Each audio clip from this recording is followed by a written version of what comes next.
So how does a dead body change the entire course of a world war? And what can a ghost from 1943 teach us about the complex battles being fought for our minds right now, today? We're about to peel back the layers on one of the greatest deceptions in history to understand the ethical minefield we are all living on. Let's start with a modern paradox. This quote from the Hague Center for Strategic Studies points to something fascinating, right? We are often more careful, more tangled up in rules and ethics when it comes to influencing thoughts than we are about using actual bombs and bullets. And that tension, that's really at the heart of what we're talking about today. So what are we really talking about here? Well, the modern term for it is behavioral influencing, or BI. It's the official name for a very old practice, using information to change what people do. And it's not just about giving people facts, it's about strategically targeting their knowledge, their beliefs, and yeah, even their emotions to get a specific result. And honestly, there is no better case study for this than a plan so tense and so daring, it sounds like it's straight out of a movie. Okay, let's go back in time. We're at the height of World War II. The entire war is balanced on a knife's edge. The Allies are planning their next massive move into Europe, and everything, I mean absolutely everything, is hanging in the balance. The outcome of the war could literally hinge on their ability to pull off one giant deception. The problem they face was dangerously simple. To push into Europe, the Allies had to invade through Sicily. It was the obvious move. But it was so obvious that, as Winston Churchill famously said, everyone but a bloody fool would know that it's Sicily. And attacking a heavily fortified island head-on, that would be a complete slaughter. So they had to somehow make the German high command look the other way. The question was, how? The plan they came up with was codenamed Operation Mincemeat, and it was just as macabre as it was brilliant. A crazy, high-stakes gamble with some pretty chilling steps. First, you get a human body. Then, you invent an entire life for it, a completely fake Royal Marine officer.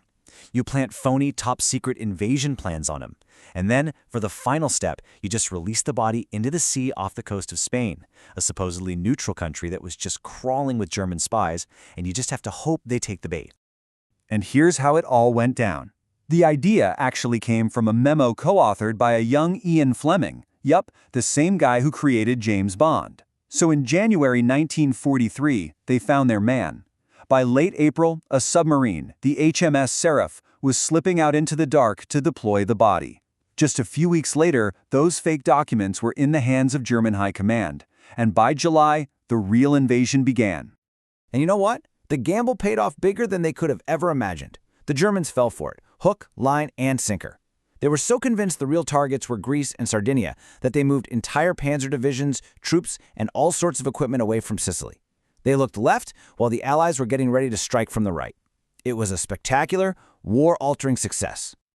But the secret to making this all work, it wasn't just the forged papers. It was the man carrying them. A man who had to be totally believable, especially in death. A man they literally built from scratch. He was buried with full military honors in Huelva, Spain. His name was Major William Martin. And in his pockets, they found all the little things that make up a life. Love letters from his fiancée Pam, ticket stubs from a London show, even an overdraft notice from his bank. All these tiny, ordinary fragments designed to make him feel real. But here's the thing. He was a ghost, a complete fabrication built piece by piece by British intelligence just to fool the Third Reich. He was, quite literally, the man who never was. So, if Major Martin wasn't real, who was the man in that grave? The real person, the one whose entire identity was erased for this mission, was a man named Glyndwr Michael. He was a Welshman whose life was just filled with tragedy. After his father died, he ended up homeless on the streets of London. He died, all alone, after eating rat poison, and his body was then taken by British intelligence, without his family ever knowing, without their permission, and he became the silent central actor in this grand deception. The story of Glyndwr Michael really forces us to ask a tough question. What's the human cost of deception, even when it's for a greater good? And that exact same question is echoing today, as the battlefield has shifted from the physical world to our digital lives. The tools have changed, for sure. We've gone from corpses to code, from fake letters to fake social media accounts. But that fundamental dilemma, it's still here. You see, one of the biggest challenges we face is that our laws are pretty black and white. You have the strict rules for peacetime on one side, and then you have the laws of armed conflict for wartime on the other. But modern influence operations, things like election interference or state-sponsored disinformation, they operate right here, in the middle, in this legal and ethical void that we call the gray zone. So how do we even begin to navigate this? Well, the classic framework for the ethics of war, just war theory, gives us principles like distinction, proportionality, and necessity. But when you try to apply them to behavioral influencing, it gets incredibly tricky. Take distinction. In a regular war, that means separating soldiers from civilians. But how do you do that with a social media bot network that's designed to blanket an entire country's population with propaganda? It shows you the problem perfectly. We're using old rules for a brand new kind of battlefield. So what this all means is that we are left with this enduring, really difficult balancing act. On one side, you have how effective these operations can be, and on the other, you have the profound ethical lines they threaten to cross. And this image, it captures that dilemma perfectly, doesn't it? It's this precarious walk between what's operationally necessary, the need to win, to protect, to achieve a goal, and the ethical guardrails that really define who we are.